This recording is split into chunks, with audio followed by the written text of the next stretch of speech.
મિત્રો તો આજે આપણે અસાઇનમેન્ટની અંદર પ્રશ્ન 5 પૈગા છે, જેની અંદર આપણને એક બહુપદી આપેલી છે. બહુપદીમાં px બરાબર ax વર્ગ પ્લસ 11x પ્લસ 12 એના શૂન્યનો ગુણાકાર 6 આપ્યો છે.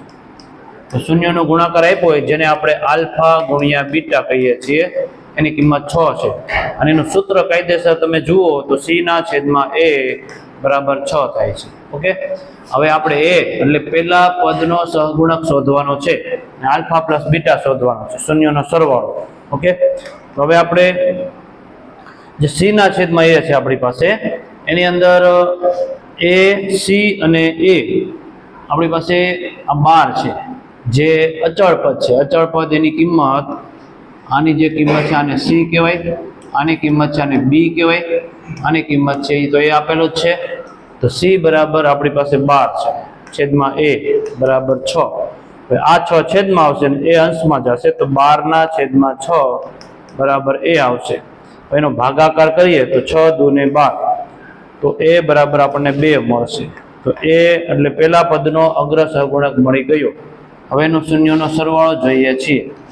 શૂન્યનો સરવાળો જોઈએ તો આપણે સૂત્ર મૂકી શકીએ છીએ, આલ્ફા પ્લસ બીટા એનું સૂત્ર માઇનસ બી ના છેદમાં એ, જે આપણે પાઠની અંદર આવે છે. અને બી એટલે જે બીજા પદનો સહગુણક છે 11, અને એ બરાબર પહેલા પદનો સહગુણક 2 જે આપણે ગોઈતો.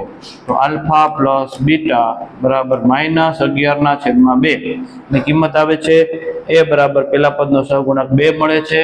ઓકે, તો આ દાખલો અહીંયા પૂરો થાય છે. પ્રશ્ન 6 ની અંદર આપણને px બહુપદી આપેલી છે. શૂન્યનો સરવાળો, શૂન્યનો વર્ગોનો સરવાળો ગોતવાનો છે.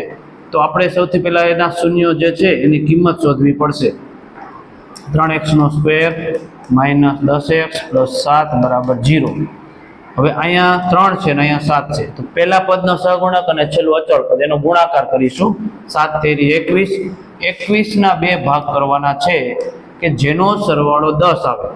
તો એ 7 તેરી 21 જે છે એ પોતે જ 2 પદ છે કે જેનો સરવાળો 10 આવે. 7 માં 3 ઉમેરો તો 10 થઈ જાય છે. તો હવે આપણે આ 3x નો સ્ક્વેર રાખીશું, પછી પેલા 3x અહીંયા રાખીશું અને 7x અહીંયા રાખીશું, પ્લસ 7 ના 7 એના બરાબર 0. હવે મિત્રો એક વસ્તુ ખાસ ધ્યાન રાખો, છેલ્લા પદની નિશાની જો પ્લસ હોય તો આ મધ્યમ પદની નિશાની બંને પદને આપવાની થાય છે. ઓકે, તો આ ખાસ ધ્યાન રાખજો. બે પદમાંથી આપણે હવે કોમન લેશું.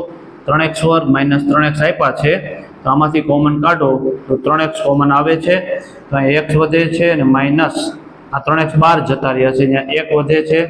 પછી આમાંથી તમે કોમન કાઢો તો માઇનસ 7 કોમન આવે, એમાં પણ x માઇનસ 1 વધે બરાબર 0.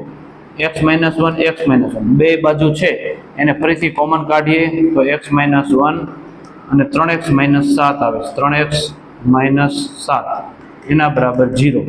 ઓકે, હવે બંને પદને આપણે અલગ કરીશું. x માઇનસ 1 બરાબર 0 ઓર 3x માઇનસ 7 બરાબર 0. હવે 1 પહેલી બાજુ જશે તો પ્લસ થઈ જશે, અને ઓર 3x ના 3x 7 પહેલી બાજુ જશે તો પ્લસ થાય, અને 3 જાય છેદમાં તો 7 ના છેદમાં 3. આ બે બહુપદી આપણને મળે છે. બહુપદીના બે શૂન્યો મળે છે, અને શૂન્યોના આધારે શૂન્યોનો વર્ગોનો સરવાળો પ્રાપ્ત કરવાનો છે. આલ્ફાનો વર્ગ પ્લસ બીટાનો વર્ગ. તો આલ્ફા આપણી પાસે છે 1, જે પહેલું શૂન્ય છે એનો વર્ગ કરવાનો. બીટા બરાબર 7 ના છેદમાં 3 છે, એનો વર્ગ કરવાનો. તો 1 નો વર્ગ 1, 7 7 49, 3 તેરી 9.